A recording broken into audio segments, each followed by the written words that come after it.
band 6 formula here. We're all aiming for band 6, right? Even if you're someone who is like, oh, look, I'm not actually going for 90 or the 90s, you still want to do as much as you can that a person who would get band 6 would be doing, right? So even if you're someone who's like, hey, if I get 80, I'm stoked. Well, you want to do as much as possible that is similar to what someone in the band 6 range is doing, okay? So what you want to do is when you have the draft, we know we have, well, they give you 45 minutes, don't they, technically, if you split up the time in paper 1, right? There's paper 1, first day of your exams, you'll do a comprehension section and the essay section on 1984. The first thing you do in paper 1 is always comprehension. Some people use the 10 minutes reading time to look at the comprehension text and then they start with the essay because they're more comfortable with that. That is a horrible strategy because I have seen so many students come out with an 18, 19 or 20 out of 20 for the essay because they did the essay first and they nailed it, and then they got 8 or 9 out of 20 for comprehension because they ran out of time. Because you would have to reread the texts for the comprehension if you did the essay first. Even though the paper 1 exam technically gives you 5 extra minutes, I would actually move that 5 minutes to the comprehension section because that usually takes more time and it allows you to spend a little bit more time reading those texts properly, or at least doing a proper answer. So first thing to note down in terms of strategy for paper 1 is I would do 50 minutes of writing time on the comprehension and then 40 minutes of writing time on the essay, just like the Module A and Module B, in that you will have 40 minutes allocated to them because they all have 20 marks. It also means that you do have that extra leeway with the comprehension, which I find most students will take more time for. Don't be tempted because it's harder to do the essay first. That's what I'm saying. So people go in there like, oh, I'll just do what I'm confident with because they freak out. They get stressed and they're like, hey, I'll do what's nice and easy. I've memorized an essay, I'll make some tweaks and I'll write that first, but you're actually gonna lose so much time because you just had 10 minutes reading time to look at the comprehension texts. So to then not answer the questions on those texts makes no sense because you're gonna go straight out of your mind because you haven't seen those texts before. What was the key point of all of that? 40 minutes is actually the time that I would have planned to spend on the essay. Now, that's 40 minutes to spend on the day of the exam. But what about when you draft an essay? Should that essay take 40 minutes to write when you've drafted an essay? How long should the draft essay take? 32 minutes as per the slide, right? Why am I not saying 40 minutes then? As I've just pointed out, you actually want 40 minutes on the essay. It's not just planning. It's not like we have 8 minutes spare to plan before writing, okay? So that is part of it. So it's 1 or 2 minutes maybe to consider how you're going to reshape the draft essay that you have learned, right? Because I do advocate memorizing at least the core materials of the essay. That 8 minutes buffer, which represents 20% of the time, right? That's usually the rule, I go 80 and 20. 80% of the time, you could have done the pre-prepared essay. But it's very unlikely that you get the exact same question that your draft essay was for.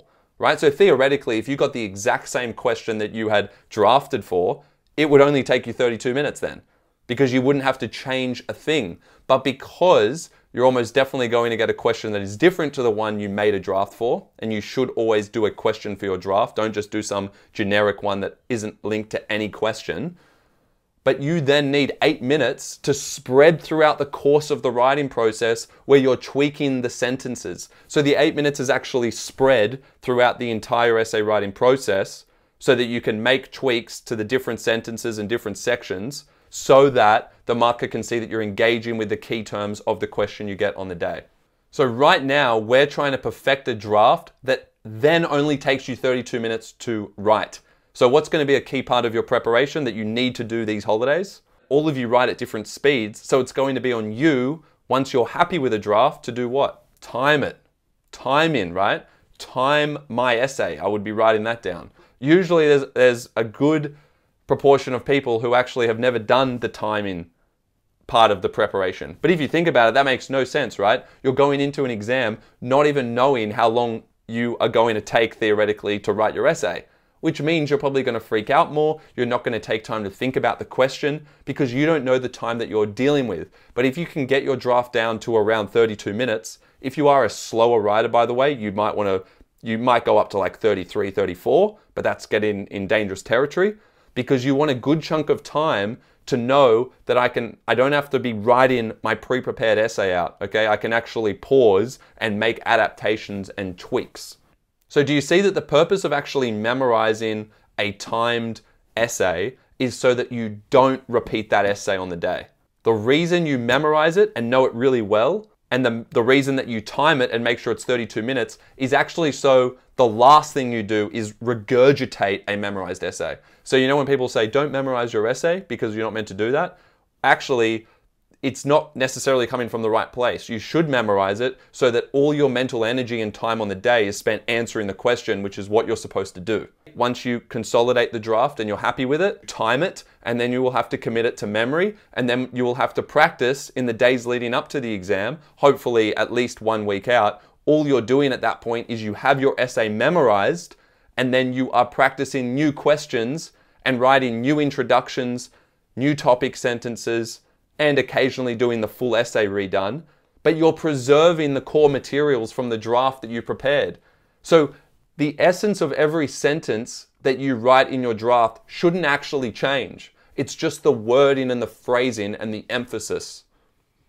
Are you following? So you don't write a whole new essay, you keep the core materials, you keep the evidence you already had, as long as you have good evidence in the first place.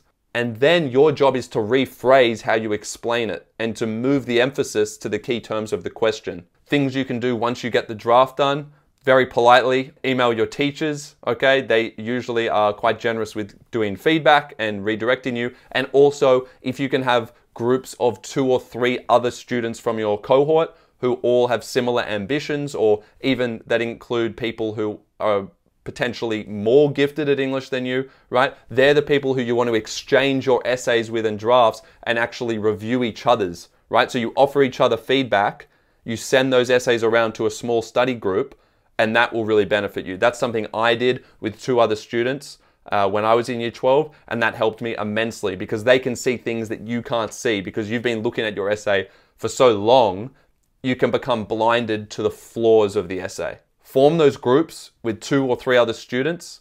Reach out to your teachers politely asking for review. Then you memorize it. Then you obviously on the day, your sole focus is to adapt, and you have to have practiced that beforehand as well.